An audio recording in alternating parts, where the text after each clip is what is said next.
আসসালামু আলাইকুম গাইস, দেখুন বিড়ালের বাচ্চা আর মার সাথে খাবারটা খাইতেছে। কিভাবে খাবারটা খাইতেছে দেখুন।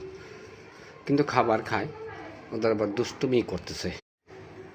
আসসালামু আলাইকুম গাইস, দেখুন আপনারা ভাত খাইতেছে বিড়ালে, কিন্তু গুঁড়া দুধ দিয়ে।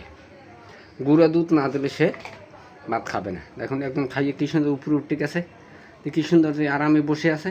দেখেন ওই খাওয়া দাওয়া শেষ শুনে আরাম দিয়ে বসে আছে, আবার দুষ্টুমি করতে পারতে দেখতেছেন। ওই এক একজন এক এক জায়গায় আছে, দুষ্টুমি করতেছে।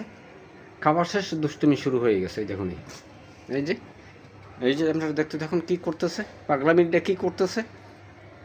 এভাবে 24 ঘন্টা করতে থাকে। প্রস্রাব করতে গেলে তো লগে যাব, গোসল করতে গেলে সারা লগে যাব, খাইতে গেলে তা থুয়ে খাইতে পারি না। এভাবে দুষ্টুমিটি করতেছে। কী পরিমাণ এখন ওই যে ভাত খাবে সে গুঁড়া দুধ দিয়ে, নালে খাবে না। ওই দেখেন আরেকজন বাইরেতে কী করতেছে, দেখেন কীভাবে কীভাবে পাখি শিকার যেভাবে করে সেইভাবে করতেছে। দেখেন দুষ্টুমির সেরা, দুষ্টুমি করতে থাকে।